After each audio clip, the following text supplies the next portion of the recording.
leptin, ghrelin, insulin, and thyroid, T3, T4, pituitary, and testosterone, oestrogen, progesterone, இந்த hormones தாங்க உங்கள் வெயிட்டை control பண்ணுது. இந்த ஹார்மோன்ஸ்க்கு எதிராக நீங்கள் மனநிலையை வச்சுட்டு வெயிட்டை கண்ட்ரோல் பண்ணலான்னு நினச்சிங்கன்னா எக்காரணத்தை கொண்டும் நடக்காது. இந்த ஹார்மோனுக்கெல்லாம் அன்பும் மகிழ்ச்சியும் தேவைப்படுது. ஆண் பெண்ணுக்கு இடையேயான பாசிட்டிவான உறவு தேவைப்படுது.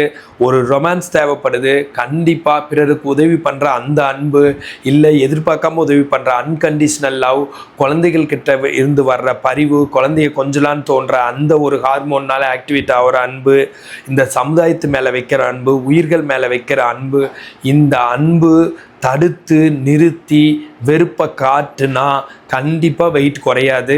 அன்பாக இருந்தால் மட்டும்தான் குறையும். எக்ஸசைஸே செகண்டரி தான்.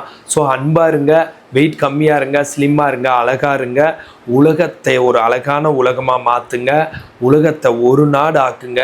உலகத்தில் அன்பு வளர்ந்து நோய் இல்லாமல் இருந்து எல்லாரும் வெயிட் இல்லாமல் ஸ்லிம்மாக இருந்து ஒரு நல்ல அமைதியான உலகத்தை ஃபார்ம் பண்ணுங்கள். இந்த மாதிரி ஹெல்த் டிப்ஸ் வேணா ஃபாலோ பண்ணுங்கள். ஃபிசியோதெரப்பி கன்சல்டேஷன் வேணா கால் பண்ணுங்கள். நான் பிரகாஷ் ஃபிசியோதெரபிஸ்ட்.